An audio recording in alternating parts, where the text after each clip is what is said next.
BJP, आपको लगता है कि बीजेपी हिंदू मुस्लिम करती है? जब आप एजुकेशन नहीं दे रहे हो या स्कूलों को अच्छा नहीं कर रहे हो, कॉलेजों को अच्छा नहीं कर रहे हो, वैकेंसी आप हिंदुओं के लिए निकाल रहे हो तो एक्स्ट्रा निकाल दो। पहले की अगर हम सोच देखें तो हर कोई कांग्रेस को ही वोट देता था, क्योंकि एक ही बटन दिखता था, कांग्रेस। इतने साल हो गई सरकार आई हुई, 14 से सरकार आई है सेंट्रल गवर्नमेंट की, लेकिन हिंदुओं के लिए कोई अलग से कर देते कुछ। जीएसटी को किस तरीके से देखते हैं? अभी जीएसटी पे जैसे कि 12% और 5% का उन्होंने किया है। एक तरीके से ये जनता के साथ धोखा ही है। पहले अपने कोई चीज़ है उसको 28% कर रहे हैं, फिर उसको 18% कर रहे हैं या 5% कर रहे हैं या 12.5% कर रहे हैं। ठीक है, सरकार काम करे तो अच्छी बात है, लेकिन इस तरीके के जो माहौल बना रहे हैं कि क्राइम रेट कम हुआ है, तो मुझे नहीं लगता कि कोई क्राइम कम हुआ है। उसका जो रवैया है कोई क्राइम करने का वो अलग तरीके का हो गया है। राजस्थान में बीजेपी की सरकार है, उनके कार्य को आप किस तरीके से देखते हैं? देखिए, पहली बात तो ये आपको सरकार लग रही है, मुझे तो लगा ही नहीं सरकार बीजेपी की है।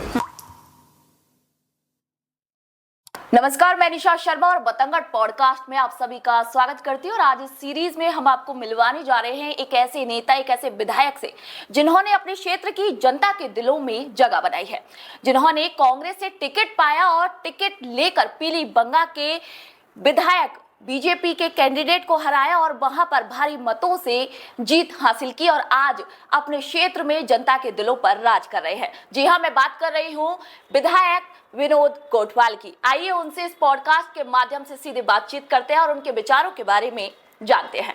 सबसे पहले आपका बहुत बहुत स्वागत करती हूँ विनोद जी हमारे पॉडकास्ट पे। Thank you. विनोद गोठवाल जो विधायक है उनको हर कोई जानता है, लेकिन विनोद गोठवाल की राजनीति में आने से पहले की जो जिंदगी थी, जो बचपन था, जो शिक्षा थी, उसके बारे में हम एक बार जानना चाहेंगे। मैं खरलिया गांव से था, पीछे पीलीबंगा से लगभग 10 किलोमीटर दूर है।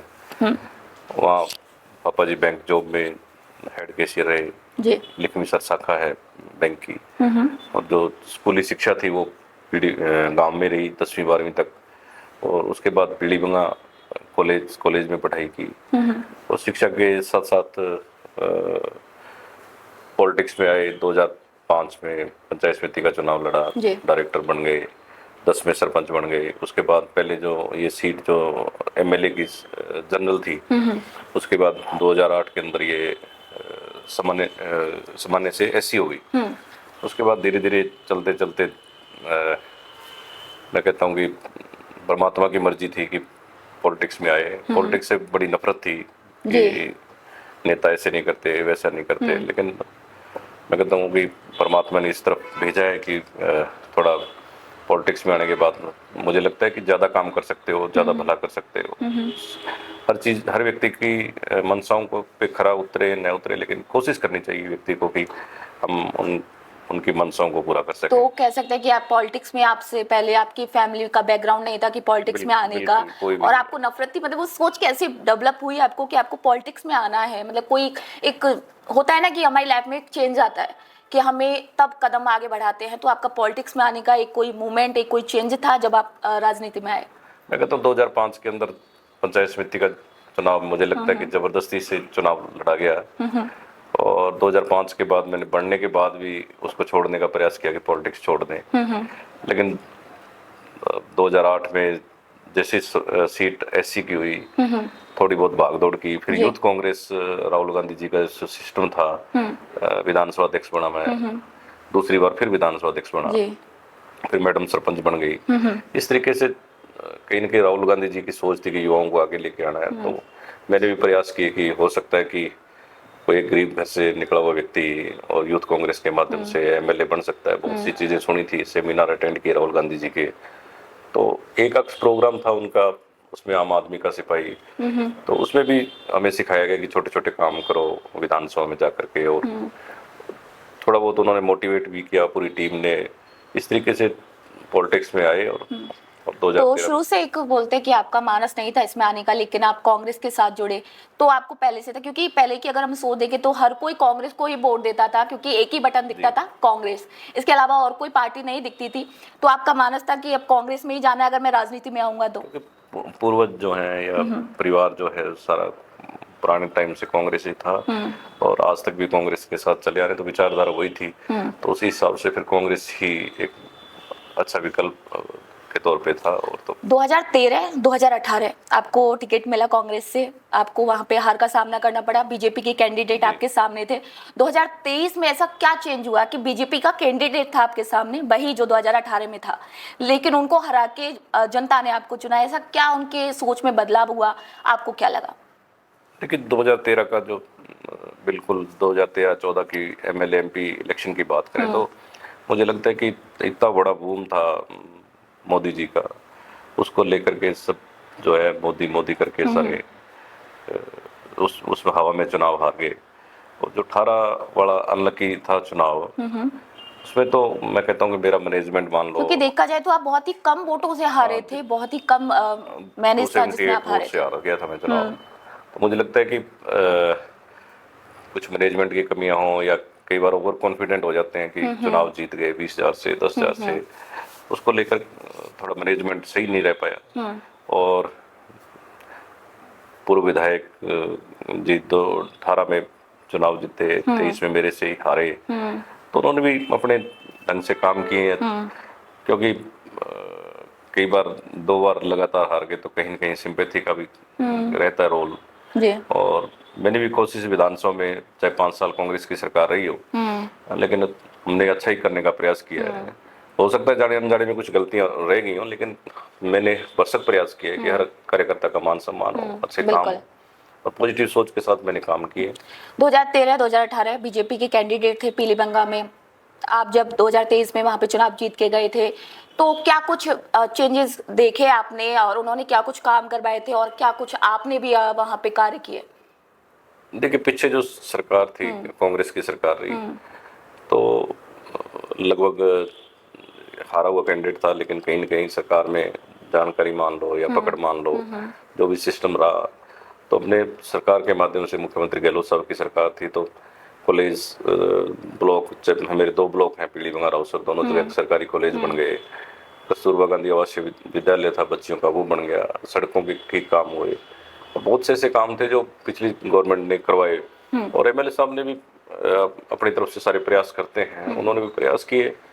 हो सकता है क्योंकि बार बार चुनाव उन्होंने 2 बार एमएलए रह गए, तो जनता ने मुझे भी मौका दिया कि इनको भी कहीं न कहीं मौका देना चाहिए, और जनता ने मौका दिया है।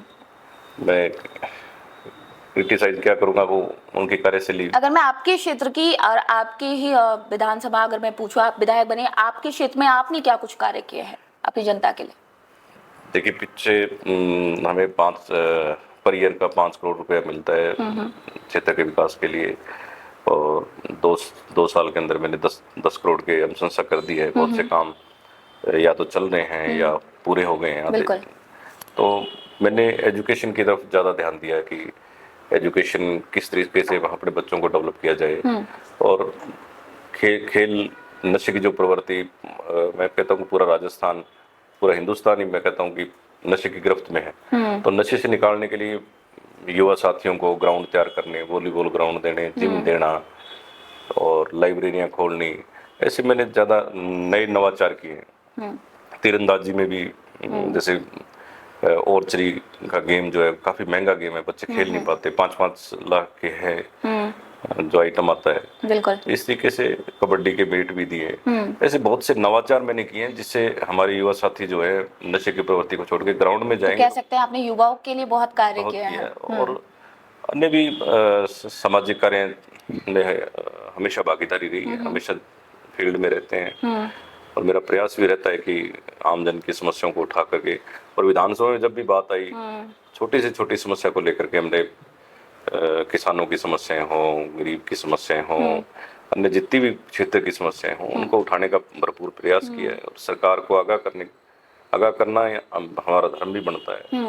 और सरकार से हमने डिमांड भी की है कि बहुत सी मांगों वो को। डिमांड पूरी होती हैं आपकी जो आप डिमांड्स सरकार से करते हैं? कुछ ऐसी चीजें हैं जो उनको करना ही पड़ता है। क्यों, चाहे बीजेपी हो चाहे कांग्रेस हो, जनता के लिए है, जनता के लिए चुने गए हैं, तो जनता के काम ही करने हैं, चाहे कोई सरकार हो। क्या ऐसा होता है कभी, जैसे कि अभी बीजेपी की सरकार है राजस्थान के अंदर, आप कांग्रेस से हैं विधायक, तो जब भी बजट होता है तो क्या उसमें कभी ऐसे जो बीजेपी के विधायक है उनको ज्यादा प्रायोरिटी मिलती है, या फिर सभी को बराबर दर्जा मिल जाता है, या बजट सही मिलता है? देखिए कुछ चीजें तो सिमिलर होती हैं, लेकिन बहुत से ऐसे बजट्स हैं जो सरकार अपने हिसाब से देती है। उसमें बीजेपी कांग्रेस का देखो फर्क तो रहता है। अगर पीलीभंगा की विधानसभा क्षेत्र की मैं बात करूं तो वहाँ प्रॉपर जो बजट आपने मांगा था वो मिला वहाँ पे? देखिए उतना बजट तो नहीं मिल पाया, हमने जो डिमांड्स की, लेकिन कुछ न कुछ सीएम साहब से हम डिमांड करते रहते हैं, विधानसभा में डिमांड करते रहते हैं, लेकिन उतना नहीं मिल पाता जितना हमें उम्मीद थी। जी, ये तो अपने क्षेत्र की बात हो गई। अब बात करते हैं हम राजस्थान पे। राजस्थान में बीजेपी की सरकार है, उनके कार्य को आप किस तरीके से देखते हैं? देखिए पहली बात तो ये आपको सरकार लग रही है, मुझे तो लगा ही नहीं सरकार बीजेपी की है। और कहीं भी जाओ आप पूरे राजस्थान के अंदर लग ही नहीं रहा कि कोई सरकार है, क्योंकि ब्यूरोक्रेसी इतनी हाई मतलब अपना चला रही है कि किसी विधायक की नहीं सुन रहे, किसी मंत्री की नहीं सुन रहे। मंत्री भी ठगे ठगे महसूस कर रहे हैं कि हमारे खुद के काम नहीं हो रहे, हम जनता के। हमने तो बहुत सी मीटिंगें अटेंड की हैं, जब हमारी संभाग वाइज मीटिंग होती है और होती है बिजली पे, पानी पे। अब बिजली पानी की बात कर लो आप, जिस तरीके से जेजेएम के अंदर काम हुए थे और हुए थे, अब 1 रुपया इन्होंने पानी के लिए नहीं दिया। हर घर नल और ये बड़ी बड़ी बातें करते हैं, लेकिन उन्होंने योजना चलाई थी हर घर नल टाइप में, उन्होंने योजना भी चलाई थी पीछे कांग्रेस टाइम में जो काम हो गए उसके अलावा मुझे नहीं लगता कि मेरी विधानसभा के अंदर तो मैं कहता हूँ कि एक ऐसा प्रोजेक्ट नहीं है कि कम से कम 100 मीटर पाइप ही डाल दी उन्होंने। तो पीछे जो चल रहे थे उनको भी काम रोक दिए गए। तो ये सरकार बिल्कुल फेल हो चुकी है। इसमें तो आप ज्यादा घूमते हो हमारे से, लेकिन सरकार नाम की कोई चीज मुझे तो कहीं नजर आई नहीं। तो आपको लगता है कि आने वाले चुनावों में जो 5 साल के बाद, अभी चुनाव होने वाले हैं 3 साल के बाद, तो कांग्रेस की सरकार बन सकती है राजस्थान में?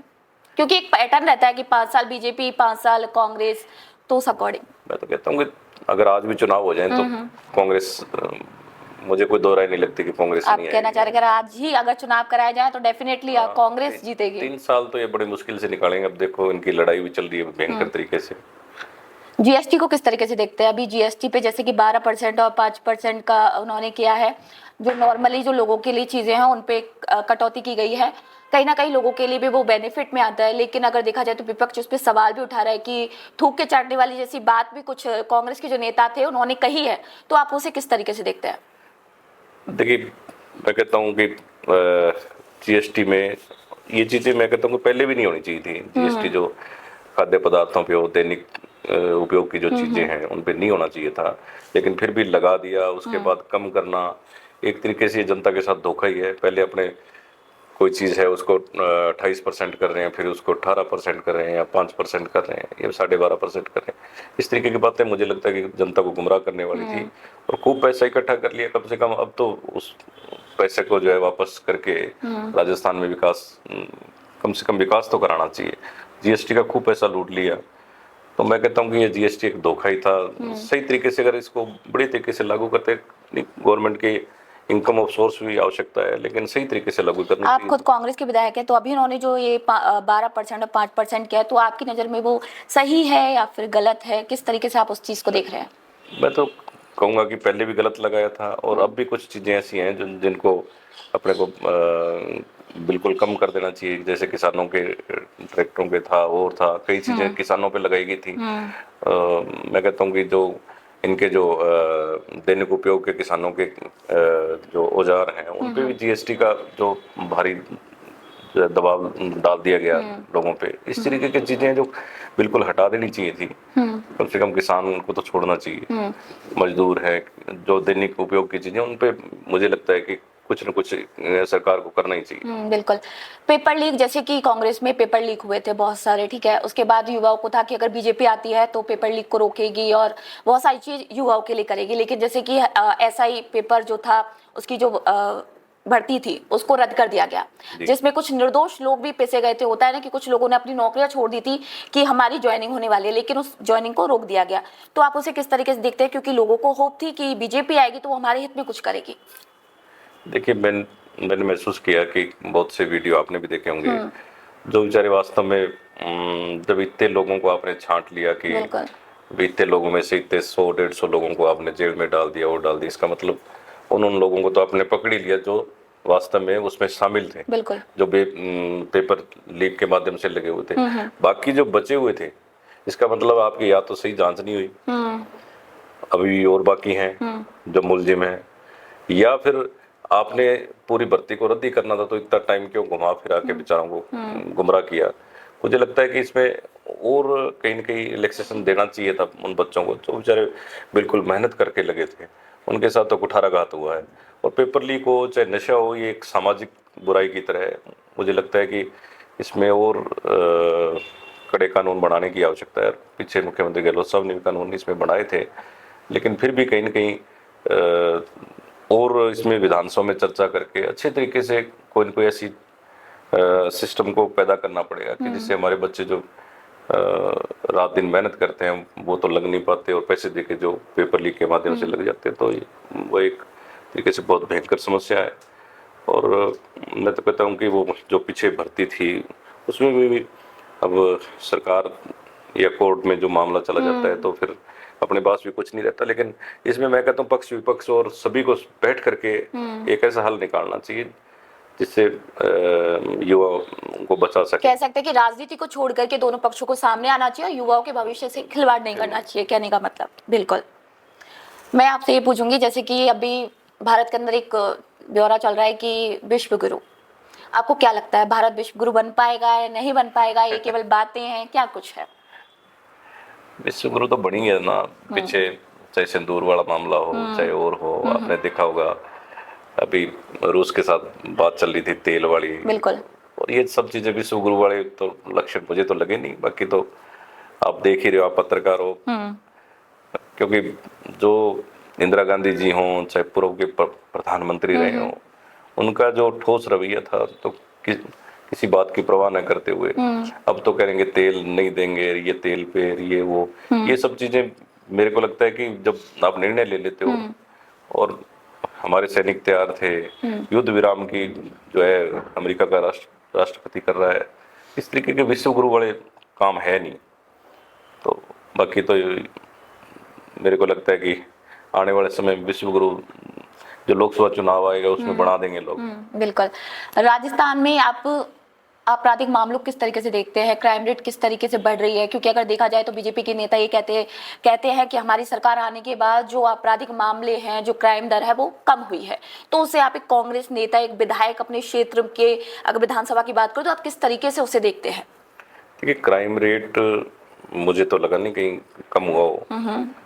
मैं मेरी विधानसभा की बात करूं या मेरे डिस्ट्रिक्ट की बात करूं तो बहुत से ऐसे क्राइम हैं जो अभी डेली हो रहे हैं, चोरी, लूट, डकैत। और जो हमारे हनुमानगढ़ गंगानगर में तो आप अगर पूछोगे तो इतनी धमकियां मिल रही हैं हनुमानगढ़ गंगानगर में, डेली फोन आ रहे हैं, कम से कम 100 लोगों के पास, व्यापारियों के पास हो चाहे प्रतिष्ठित आदमी हो। आप अपने क्षेत्र की बात कर रहे हैं, आपके क्षेत्र में आते हैं। बंगा में भी हमारे धमकी आई हुई एक व्यक्ति को। इस तरीके के मैं कहूँ पूरा पता नहीं पूरे हनुमानगढ़ गंगानगर में ऐसे 100-200 लोग हैं जो जिनको धमकियां आ चुकी हैं, वो उनको मार देंगे, ये कर देंगे, इस तरीके की जो बातें चली है। कल मीटिंग भी हुई है जयपुर में इसको लेकर के। ठीक है, सरकार काम करे तो अच्छी बात है, लेकिन इस तरीके के जो माहौल बना रहे हैं कि क्राइम रेट कम हुआ है, तो मुझे नहीं लगता कि कोई क्राइम कम हुआ है। उसका जो रवैया है कोई क्राइम करने का वो अलग तरीके का हो गया है। वो उसमें दर्ज नहीं करवाते, डरते लोग। तो किसी को धमकी मिल गई, वो बेचारा पैसे दे देता है, वो दर्ज नहीं करवाता।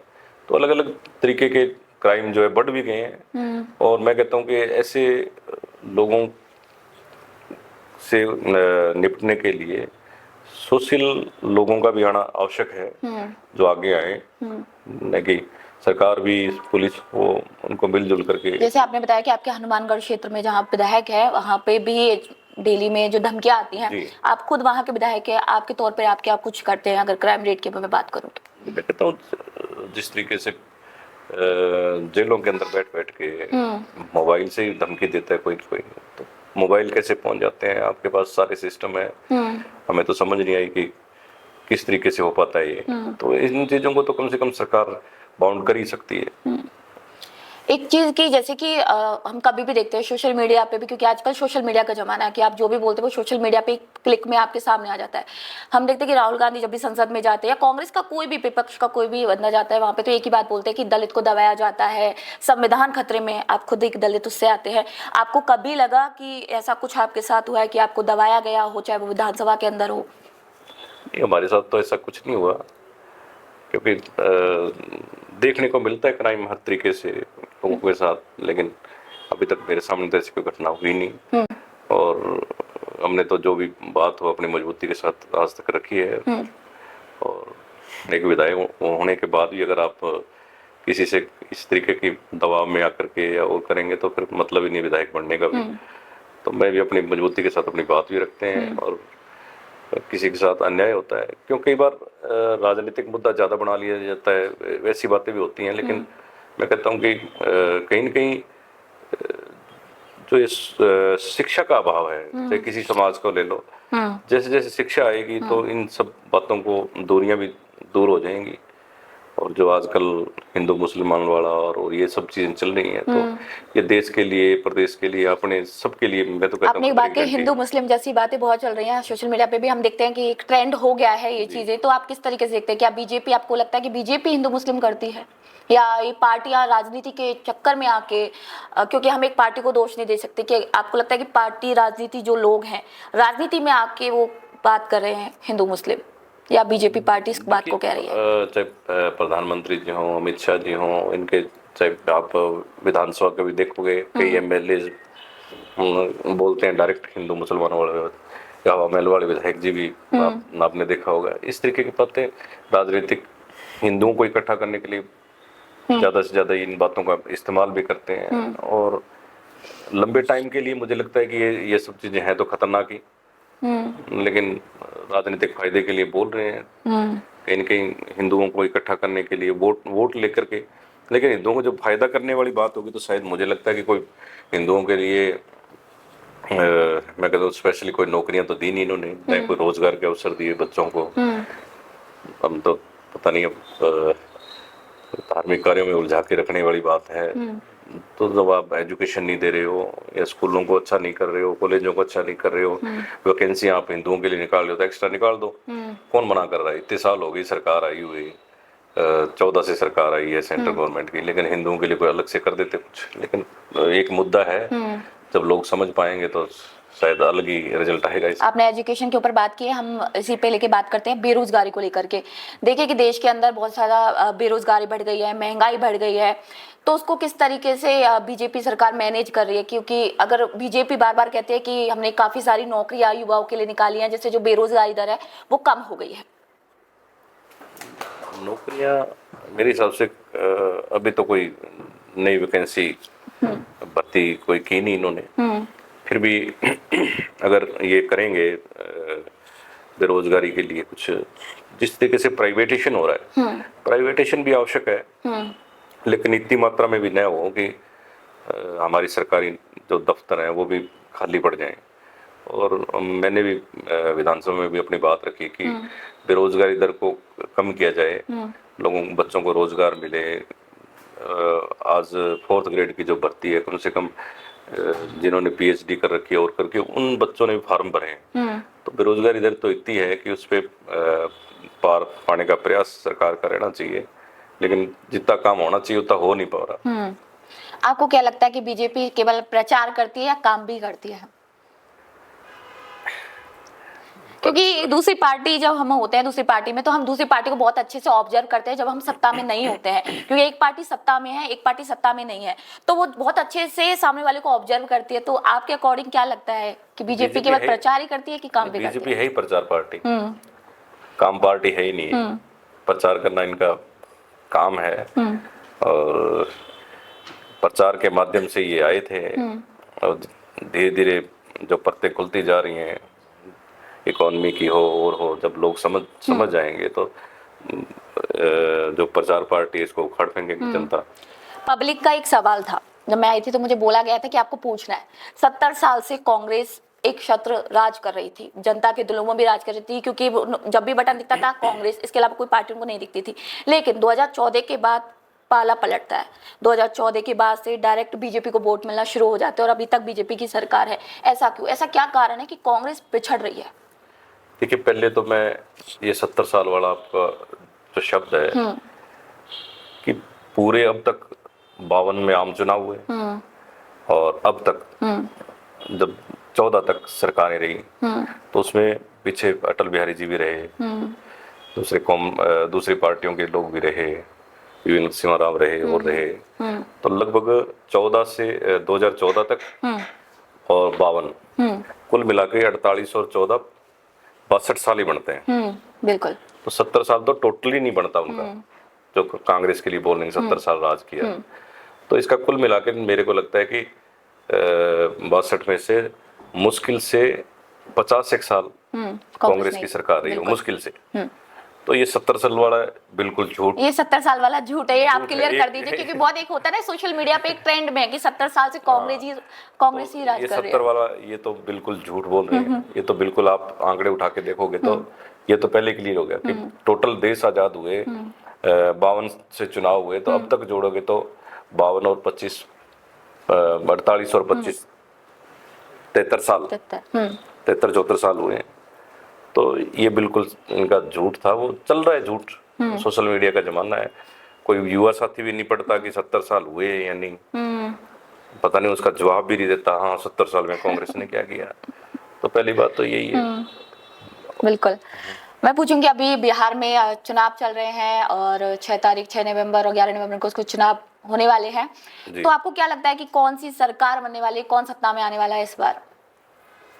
देखिए, हमें तो लग रहा है कि कांग्रेस की सरकार आएगी। हर कोई अपनी पार्टी का होता है कि सरकार हमारी आएगी। जिस तरीके से सोशल मीडिया पे देखा हमने, तो गए नहीं बिहार के अंदर, लेकिन जिस तरीके से कांग्रेस की राहुल गांधी की रैलियां हों, चाहे पैदल मार्च हों, और अपने लालू यादव जी के परिवार की रैलियां हों और तो उनमें काफी अच्छी लोगों की गैदरिंग आ रही है, व्यूज आ रहे हैं। तो लगता है कि सोशल मीडिया के माध्यम से पता चलता है कि कांग्रेस की सरकार आएगी। यहाँ बैठे सभी लोगों का एक सवाल है कि अगर गोठवाल जी राजनीति में नहीं आते तो उनका करियर क्या होता, वो क्या करते आज? मैं दरअसल आरएएस की तैयारी कर रहा था। आरएएस की तैयारी, तो आपको पब्लिक की, मतलब आपको पब्लिक की सेवा में ही जाना था। सब राजनीति के माध्यम से कर लेंगे। जी ठीक है, अभी मैं एक रैपिड फायर क्वेश्चन पूछूंगी, एक शब्द में आपको उसको बयां करना है, ठीक है? राहुल गांधी। लीडर है हमारे। पीएम मोदी। झूठ मंत्री हैं। अच्छा। कांग्रेस की ताकत। राहुल गांधी। राहुल गांधी जी। सोनिया गांधी। सोनिया गांधी जी तो उनकी माता है। तो बीजेपी की कमजोरी। बीजेपी कमजोरी झूठ। झूठ, ठीक है। जनता की ताकत। जनता। जनता। कोई पार्टी नहीं लगता है आपको ऐसा कि हाँ कोई पार्टी हो कि जनता की ताकत होती है ना, कि जनता एक गुट हो जाए तो उसकी पार्टी हो जाए? जनता पार्टियों में आएंगे, अच्छे लोग आएंगे। ठीक है। और विनोद गोठवाल अपने तो ठीक है। बहुत बहुत शुक्रिया आपका। तो ये हमारे साथ विनोद गोठवाल जी पीलीभंगा के विधायक जुड़े हुए थे। बहुत अच्छा लगा हमें इनसे बातचीत करके। हम उम्मीद करते हैं कि आपको ये पॉडकास्ट बहुत पसंद आया होगा। मिलते हैं एक और नए चेहरे के साथ, तब तक के लिए मैं निशा शर्मा आप सबसे।